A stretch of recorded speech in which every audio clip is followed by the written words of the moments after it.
नमस्कार, मेरा नाम रविकांत भारती। आप सभी को बता दें कि मुफ्ती सलमान अजहरी साहब को गिरफ्तार कर लिया गया है और उनका गुनाह यह है कि वह इजराइल को कंडेम कर रहे थे और इजराइल के खिलाफ भाषण दे रहे थे।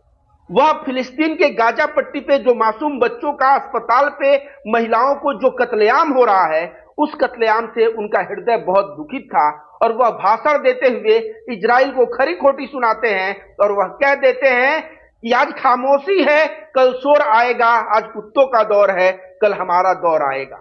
यह बात सलमान अजहरी इजराइल को टारगेट करते हुए उस भाषण में कहते हैं, लेकिन यही दो लाइन पीछे का शायरी में से काट के वायरल किया गया और बोला गया कि यह हिंदुस्तान के खिलाफ बोल रहे हैं, हिंदुओं के खिलाफ बोल रहे हैं। और उसके बाद गुजरात एटीएस आया, इनको अपने घर पे नजरबंद किया 10 घंटे और उसके बाद गिरफ्तार करके महाराष्ट्र पुलिस के साथ गुजरात एटीएस इनको महाराष्ट्र के थाने में लेके गया और फिर महाराष्ट्र का थाना जो है, वहां थाना से लेके कहां चले गए, यह जूनागढ़ गुजरात के लिए इनको लेके प्रस्थान कर गए। अब मुफ्ती सलमान अजहरी ने जो इजराइल को टारगेट किया था, क्या इसके पहले हिंदुस्तान में इजराइल को कोई टारगेट नहीं किया है? दोस्तों, आपको बता दें, हमारे देश के एक महापुरुष हैं जो पूर्व प्रधानमंत्री हैं, जिनका नाम अटल बिहारी वाजपेयी है।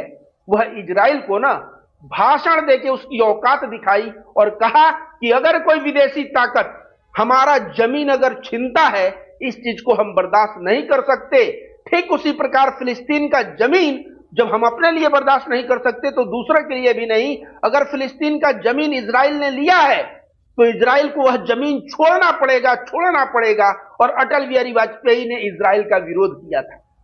तो इजराइल का विरोध करना क्या गलत है? आप बताइए, क्या इजराइल जो है अमानवीय घटना नहीं कर रहा है? इजराइल जो है 2 वर्ष 4 वर्ष के बच्चों को मार रहा है। कल जो है एक बच्चा बंदूक के साथ, वो जो खिलौना वाला बंदूक प्लास्टिक का होता है ना, 4 वर्ष का छोटा सा मासूम बच्चा उसके साथ खेल रहा था वेस्ट बैंक फिलिस्तीन में। वहां से उसको पूरा आर्मी पहुंचता है, उसके घर को ध्वस्त करने का प्रयास करता है और बच्चे को गिरफ्तार करके लाता है। इजराइल मासूमों पे अत्याचार कर रहा है कि नहीं, महिलाओं पे अत्याचार कर रहा है कि नहीं? अभी तक गाजा पट्टी पे लाखों लाख लोग मारे गए और पूरा विश्व मुख दर्शक बन के देख रहा है। यूनाइटेड नेशन, आपको बता दे दोस्तों, यूनाइटेड नेशन के बहुत सारे लोग वहां मदद करने गए थे, उनको मार चुका है। बहुत सारे यूनाइटेड नेशन के कार्यकर्ता मारे गए हैं। ये तो छोड़िए, बहुत सारे पत्रकार मारे गए हैं। और इस तरह से इजराइल जो टारगेट कर रहा है, यह पूरे विश्व के मानवता, अगर आप मानव हैं तो उसके ऊपर कलंक है। और उसके खिलाफ बोलते हुए मुफ्ती सलमान अजहरी ने इजराइल के लिए, अगर वहां के हुक्मरानों के लिए अगर कुत्ता शब्द का प्रयोग किया तो क्या गलत किया? वहां पे गलत कुछ नहीं किया, क्योंकि समझिए सलमान अजहरी से समस्या क्या है।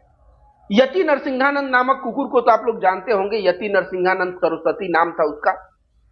जब नूपुर शर्मा का प्रॉफेट मोहम्मद के ऊपर बयान आया था तो यति नरसिंहानंद सरस्वती कहता है कि जो नूपुर शर्मा बोली है वह किताबों में लिखा हुआ है, कुरान में लिखा हुआ है।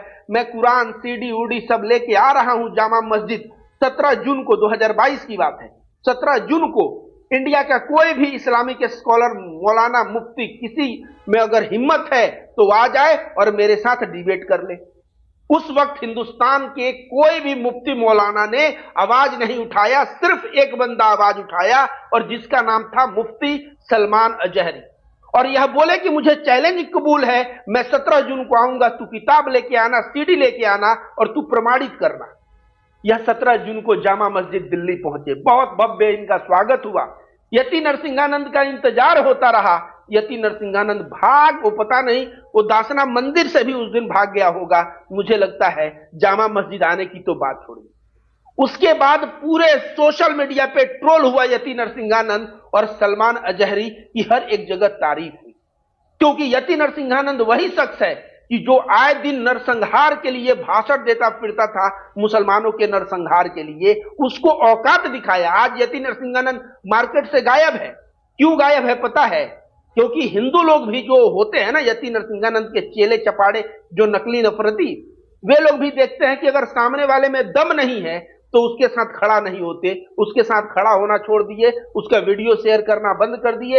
यति नरसिंहानंद का आप बताइए, 17 जून 2022 के बाद एक भी वीडियो वायरल होता आपने नहीं देखा होगा। तो यति नरसिंहानंद का जो दुकान था ना, जो सोशल मीडिया पे नफरत की दुकान चलाता था, उस दुकान को बंद किसने किया? मुफ्ती सलमान अजहरी ने बंद किया। आगे दोस्तों आपको बताते हैं, क्या मुफ्ती सलमान अजहरी सही में एक आतंकवादी प्रवृत्ति का व्यक्ति है? क्या वह हिंसा को प्रमोट करता है? तो जाके उनके दो चार ना स्पीच सुनिए, उपदेश सुनिए। मोहम्मद साहब के जिंदगी से अच्छाइयों को खोज खोज के वह बताते हैं कि प्रॉफेट मोहम्मद साहब ऐसे थे, वैसे थे, ये थे, वो थे। आप भी दूसरे का सेवा करिए, दूसरों के लिए जिए, अगर पड़ोसी भूखा रहे तो उसको खाना खिलाइए, अपने लिए क्या जीना। और इस तरह जो है प्रॉफेट मोहम्मद के मार्ग पे चल के पूरे मानवता की सेवा करने की बात ये करते हैं। जैसे मुफ्ती सलमान अजहरी साहब को मैं कह दूं, जो सुन रहे हैं लोग, जैसे हिंदू धर्म में कोई साधु सन्यासी होता है ना, अब नकली ढोंगी साधु की बात मैं नहीं कर रहा हूं, जो असली साधु जैसे देवरावा बाबा थे, त्रैलंग स्वामी 280 वर्ष तक जिए थे, वह बनारस में चलते थे तो उनको कहा जाता था साक्षात भगवान शिव हैं। इस तरह त्रैलंग स्वामी योगानंद थे, युक्तेश्वर गिरी थे, लहरी महाराज थे, अभी अड़गड़ानंद महाराज जी जो छत्तीसगढ़ मिर्जापुर में है। ऐसे बाबा जो हिंदू धर्म में जो असली बाबा है ना, वे लोग भी जहां भी मानवता का हनन होता है, मानवता के ऊपर कोई अत्याचार होता है, उसके ऊपर बोलते हैं कि यह गलत हो रहा है और प्रेम सद्भाव को प्रमोट करते हैं। अब यह मुफ्ती साहब भी हमेशा इनका आप बयान सुनिएगा, बोलने का तरीका देखिएगा, बहुत ही पोलाइट, बहुत ही विनम्र और बहुत ही अच्छी बातें मुसलमानों को सिखाते हैं। अगर इनके सिखाए हुए मार्ग पे मुसलमान चले और हिंदू धर्म के सच्चे साधु सन्यासियों को सिखाए हुए मार्ग पे अगर हिंदू चले तो हिंसा हो ही नहीं सकता, ये मैं रविकांत भारती गारंटी देता हूं। अब इन्होंने जो शायर कहा है कि आज खामोशी है कल शोर आएगा, आज कुत्तों का दौर है कल हमारा दौर आएगा, क्योंकि इनकी भी मजबूरी समझिए। कोई व्यक्ति जो होता है ना, एक बर्दाश्त, जैसे भागवत गीता में बोला भी गया है, यदा यदा ही धर्मस्य, मतलब उसका पूरा मतलब होता है कि जब भी जो गलत लोग हैं वो बढ़ जाते हैं और अत्याचार होता है तो भगवान प्रकट होते हैं। भागवत गीता यह भी बोलता है कि बहुत ज्यादा अत्याचार होने पे अगर लोग चुप रहें, सहते रहें, तो वह गुनहगार है। तो ये भी यहाँ पे जो ये बात बोले, ये जो मासूमों के साथ फिलिस्तीन के अत्याचार हो रहा है, उस वक्त यह अपना आपा खो बैठे और इजराइल को टारगेट करते हुए इन्होंने यह बात कहा और इनकी गिरफ्तारी कर ली गई पीछे का 2 लाइन देख के, यह हिंदुस्तान विरोधी है या हिंदुस्तानियों को ऐसा बोल रहे हैं। तो मैं यही कहूंगा कि अगर इतिहास खंगालोगे तो पाओगे कि अटल बिहारी वाजपेयी भी, उन्होंने भी इजराइल को कहा था कि इजराइल की हिम्मत नहीं है तो फिलिस्तीन की जमीन को रखे, उसको छोड़ना होगा, और वो भी ललकार के बोला था। तो इजराइल अगर गलत कर रहा है तो गलत को विरोध करो, और विरोध करने पे अगर उसमें का पूरा परिप्रेक्ष्य छोड़ के 2 लाइन लेके और उस पर गिरफ्तारी होती है तो यह बहुत ही बुरी बात।